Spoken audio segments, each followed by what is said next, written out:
অনেকদিন পর রেস্টুরেন্টে এলাম। নে নে, তাড়াতাড়ি অর্ডার দে, প্রচুর খিদে পেয়েছে। আচ্ছা, বিরিয়ানি খাবি তো তুই? আরে ওটা আবার জিজ্ঞেস করতে হবে? বিরিয়ানি অর্ডার দে। বিরিয়ানি ছাড়া কথাই হবে না। বিরিয়ানিটা হেভি করেছে কিন্তু। হুম, মানতে হবে।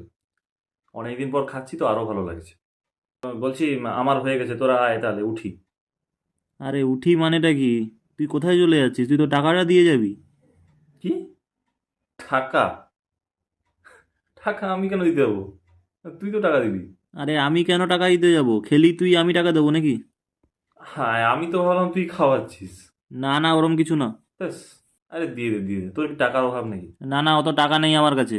তুই খেয়েছিস, তুই দে। আমি জানি তুই খাওয়াচ্ছিস, এই জন্য খেতে এলাম, নইলে খেতেই আসতাম না। জানিস তো আমি কিপটে। দিয়ে দে না আবার। না না না, ওসব হবে না। উফ, দিতেই হবে। হ্যাঁ, দিতেই হবে, দে। নে। পরের বার থেকে রেস্টুরেন্টে আসার আগে বলবি যে নিজেদেরকে টাকা দিতে হবে, তাহলে জীবনেও আসবো না। তুই যদি খাওয়াস তাহলে আসবো।